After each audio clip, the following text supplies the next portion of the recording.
The Ukrainian Air Force has said that Russia had attacked with about 728 drones and 13 missiles, adding that its air defense systems had managed to intercept about 711 drones, and at least about 7 missiles were destroyed. Ukrainian Air Force says that the Russian forces deployed 728 Shahed-type attack drones and decoys, as well as 7 Kh-101 or Iskander-K cruise missiles and 6 Kinzhal missiles. The latest strike beat a previous Russian record of 550 drones and missiles that had been set earlier in the month. And it comes just after the United States made a U-turn on an announcement that will reduce some weapon supplies to Ukraine. Ukraine has been marked by disturbingly frequent mass attacks on civilian targets, with Russia regularly terrorizing cities with ballistic and cruise missiles, alongside record-breaking numbers of kamikaze drones. The President Donald Trump has said that he had approved sending the U.S. defensive weapons to Ukraine and is now considering additional sanctions on Moscow, underscoring his frustration with Russian President Vladimir Putin over the growing death toll in Russia's war with Ukraine.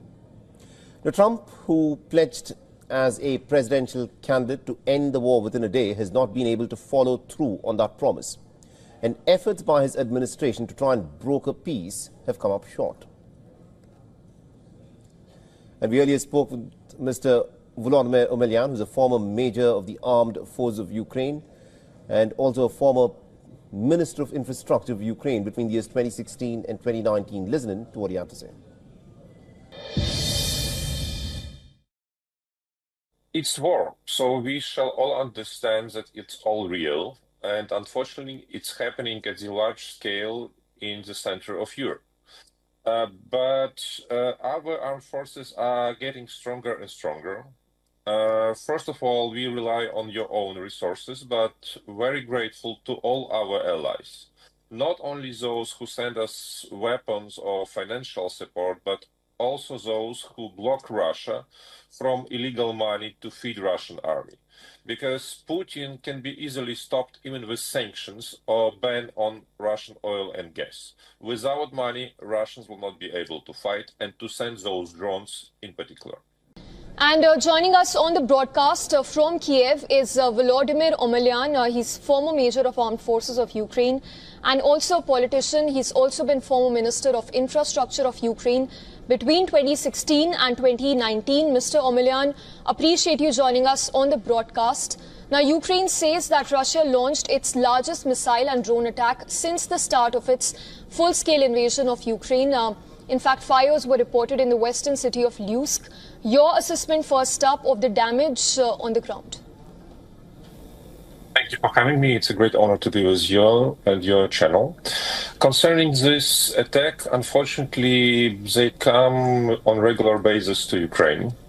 Russia decided to terrorize civil cities, bombing one after another at the maximum scale. They hit another record of sending drones to Ukraine. Luckily, we already changed our tactics and ready to intercept at more than 90% of them. But still, damages and casualties and deaths are present. And the only message that Russia sends to the world, we want to kill you all. It's not about Ukraine. Putin lives with the idea of Stalin to conquer Europe and the world. And when was Soviet Union, they were kind of perceived by the idea to have communism all over the world. Right now, they have another idea of having terrorism all over the world. I believe that together with United States, together with India, Ukraine will stop Russia from these barbarian attacks, and Red Army will have to step back. Yes, and in continuation to that same point, how well armed do you think Ukraine is to tackle Russia's attack? Because majority of the drones, as we understand, were intercepted by the Ukrainian forces. It's war, so we shall all understand that it's all real, and unfortunately it's happening at a large scale in the center of Europe. But our armed forces are getting stronger and stronger. First of all, we rely on your own resources, but very grateful to all our allies. not only those who send us weapons or financial support, but also those who block Russia from illegal money to feed Russian army. Because Putin can be easily stopped even with sanctions or ban on Russian oil and gas. Without money, Russians will not be able to fight and to send those drones in particular. Yes, also, Mr. Omelian, important to mention here that the strikes come within hours of Donald Trump saying that he wasn't happy with Putin and also tackling, he's also spoken of sanctions. Do you see any correlation here when it comes to these attacks, the recent one that's been carried out by Russian forces? Any phone conversation of Putin leader immediately cause another attack on Ukraine. Because Putin believes that he will be only respected by force if he kills somebody. In case of Donald Trump, I'm happy to see great change, because Trump always believes in leaders, not even in nations or values. He finally realized that Putin is not a leader, but a cheater who wants to manipulate Trump. Putin is a barbarian whose only goal in life is to kill innocent civilians and to occupy foreign lands. That's why I hope that will be not a kind of short change, but long-time revision of Trump's strategy towards Russia. And finally, Americans will not help Russians when new Soviet Union will collapse. It will collapse. Yes, another point that I wanted to bring here, Mr. Omelian, is about tomorrow's Ukraine Recovery Conference that is set to take place in Rome. President Zelensky says that he's sending the delegation, of course. What is Ukraine, you think, is expecting out of this conference?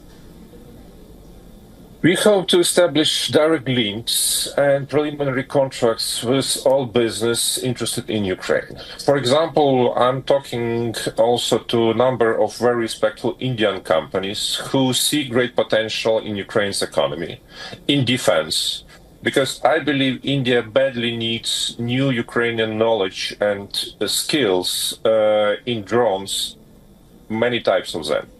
So all this will be discussed in Rome. I hope so. And more than important, that next step after the Rome conference will be feasibility studies in each areas of interest for potential investors. We are ready to do it within the wartime, to start reconstruction and to start make business in Ukraine next day when the war ends. Yes, Mr. Volodymyr, that's the only time we have on the broadcast. But point taken, of course, like you mentioned, that remains to be seen if the Western allies will step up the sanctions and also what really comes out of that conference. Appreciate you joining us on the broadcast. Thank you for having me.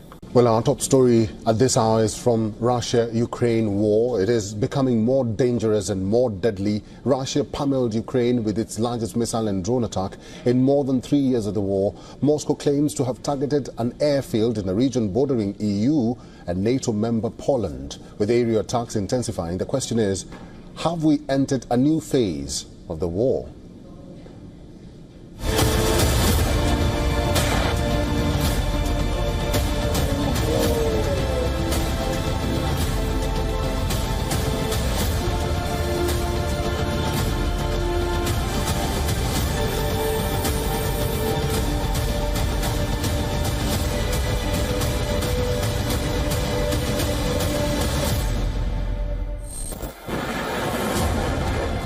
A chilling new chapter unfolds in the brutal war. Russia has dramatically escalated its attack. Every passing day breaks a new record. It was Ukraine's darkest night. Russian forces unleashed a record-breaking aerial onslaught, firing a bone-shattering 728 Shahid-style drones and launching 7 Iskander-K cruise missiles.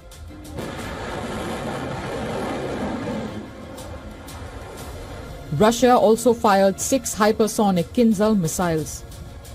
In total, 741 airborne weapons struck various parts of Ukraine.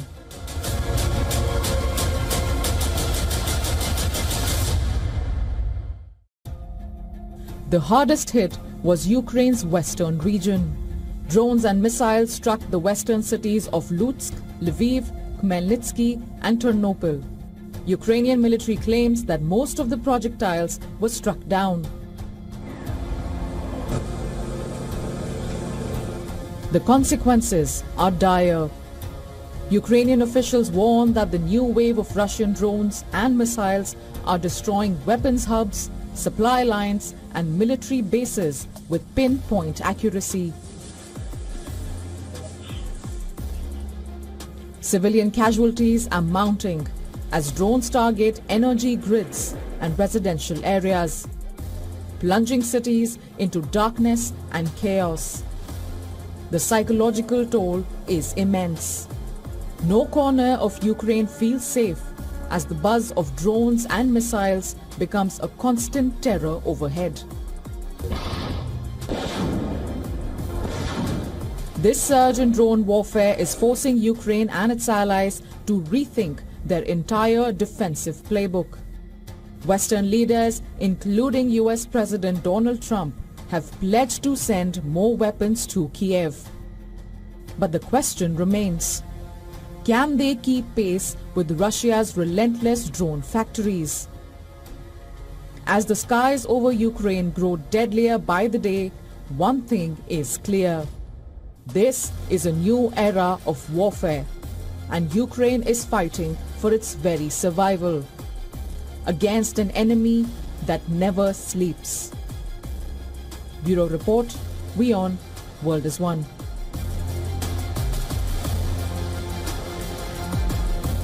The US President Donald Trump is considering sending another Patriot missile system to Ukraine while adding that he is not happy with Russian President Vladimir Putin. They've asked for it. They're very rare indeed, because a lot of systems have been sent to Ukraine. But they would like to, I know they made the request. We're going to have to take a look at it. It's very expensive system. It's a shame that we have to spend so much money on a war that would have never happened if I were president. Trump's statements come after Moscow launched a record overnight assault on Kyiv. Ukrainian officials said that Russia fired 728 Shahid drones and 13 missiles targeting multiple regions in Ukraine, which includes the city of Lutsk near the Polish border, which was hit the hardest. Reports say that the US has resumed sending artillery shells and rocket missiles to Ukraine, and this is a week after the Pentagon had halted the supply of weapons to Ukraine, citing dwindling stockpiles, a move that certainly sent shockwaves across Ukraine. But a week later, the shipments of military aid have been restarted and at least announced. Russia's foreign ministry warns that the continued supply of American weapons to Kyiv will not help bring about a peaceful settlement in the conflict. The consequences of such moves are yet to be assessed, but it can be said with certainty that the continuation of sending weapons to Ukraine wouldn't help, to put it mildly, bring about a peaceful settlement of the conflict, which the world community, including the West Wing, seemingly calls everyone for. Meanwhile, a meeting between Pope Leo XIV and Volodymyr Zelensky, the Ukrainian president, signaled renewed hope for diplomacy. The Pope told the Ukrainian president that the Vatican is willing to host peace talks between Russia and Ukraine, something that the Pope had even said after he came into his papacy. They discussed the urgent need for a just and lasting peace in the region. Zelensky is in Italy to attend the 4th Ukraine Recovery Conference, which is taking place on Thursday and Friday. During the visit, he also met U.S. Special Envoy Keith Kellogg. On Thursday, U.S. Secretary of State Marco Rubio will meet Russian Foreign Minister Sergei Lavrov in Malaysia. And that meeting is happening on the sidelines of the ASEAN summit. Meanwhile, in a landmark ruling, Europe's top human rights court found Russia responsible for the 2014 downing of flight MH17, the mystery behind which has baffled people for well over a decade now. The European Court of Human Rights ruled that it was Moscow that was behind the missile strike that killed 298 people on board MH17, which vanished without a cause, including 196 Dutch citizens. The jet was shot down over eastern Ukraine using a Russian-made missile. Judges said that Russia's refusal to admit its involvement and its failure to investigate the incident violated international law and added to the suffering of the victims' families. Our top focus tonight is on the Russia-Ukraine war. It has become more dangerous. It is becoming more deadly. In the latest, Russia pummels Ukraine with its largest missile and drone attack in more than 3 years of the war. In fact, Moscow claims to have targeted an airfield in a region bordering EU and NATO member Poland. With aerial attacks intensifying, the big question at this point is, have we entered a whole new turn in this war?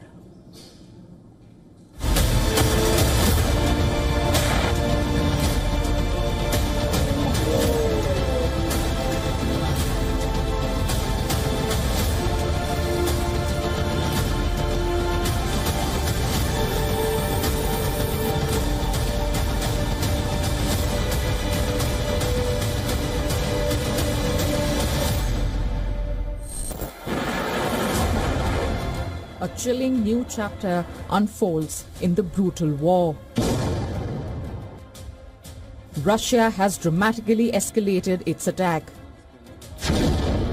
Every passing day breaks a new record. It was Ukraine's darkest night. Russian forces unleashed a record-breaking aerial onslaught, firing a bone-shattering 728 Shahid-style drones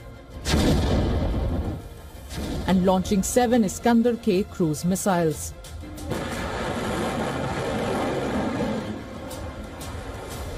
Russia also fired 6 hypersonic Kinzhal missiles. In total, 741 airborne weapons struck various parts of Ukraine.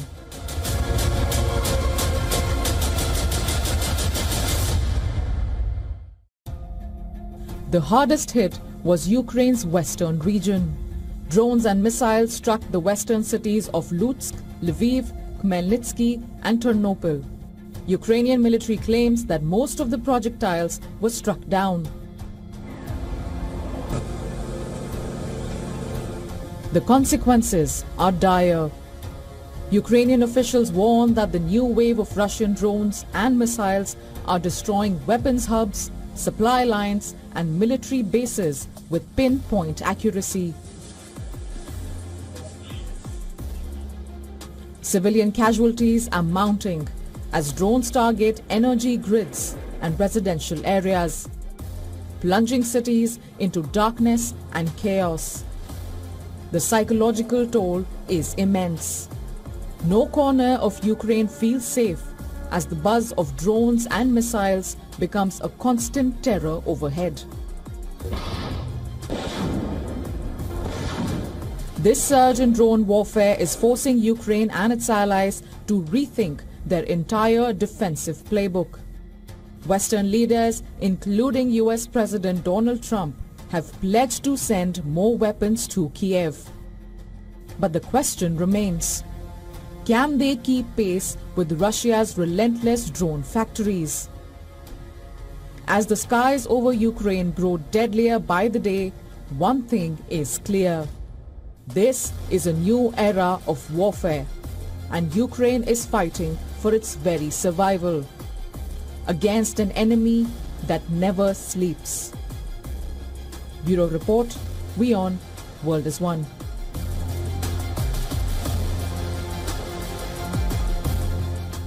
Fred Weir is a journalist and political commentator. He's now joining us live from Moscow. Mr. Weir, thank you very much for joining us at this time. What could be on Putin's mind at the moment? If you could describe to us in brief what exactly the Russian leader's strategy is following the advanced use of drones in the war. Well, I think the first thing to note is that the Russians are probably frustrated with the Trump-inspired peace process. It isn't going anywhere to their point of view.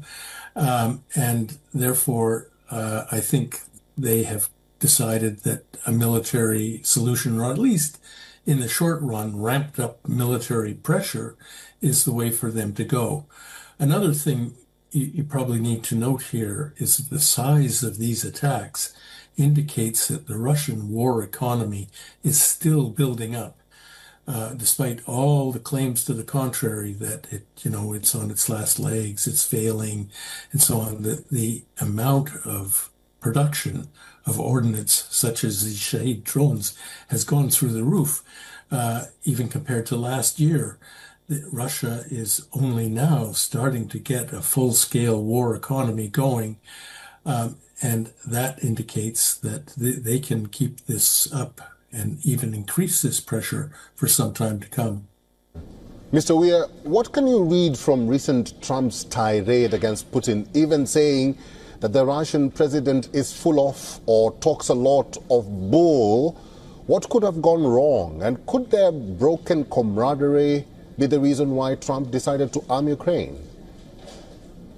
Well, I think it was predictable. Putin has, to his credit, laid out his terms from the very beginning. I've written several articles spelling out the Russian terms for a peace settlement, and I don't need any source other than speeches that Putin and his foreign minister and a few other officials have made. They have clearly spelled out what they expect, what their war goals are, and that they are not going to deviate substantially from any of them. So Trump's idea and the whole idea of Ukraine and of the EU has been that Trump will step in and use his influence with Putin to get concessions from Putin. Now, that's all very well, except that Putin has made it clear, and I guess he made it clear to Trump on the phone the other day, that he's not backing down on any of the key goals. So I think that explains Trump's about face on arming Ukraine, but it also probably doesn't make much difference. I mean, the sense I get from listening to people in Moscow is that an additional 10 Patriot missiles for Ukraine isn't going to be much help against these swarms of drones that the Russians are sending every night. I mean, that number of Patriot missiles will last about an hour on an average night. Mr. Weir, very quickly, I just want your predictions. What do you think would happen in the next 1 week or so? Very quickly. I think the Russians will continue their offensive. They are in the midst of not a great scale, but a serious summer offensive on all fronts. I think that the bombardments that will continue and that the pressure on all the front lines, particularly in the Donbass, will step up. Mr. Fred Weir, thank you very much for talking to us on WION World is One. We'll have to leave it there. Thank you. Thank you. Now, a new nightmare is unfolding over Ukraine's skies. In a single week, Russian forces have unleashed over 1,200 drones and nearly 1,000 bombs, with the death toll climbing to at least 13 and 67 civilians wounded, including children. Now,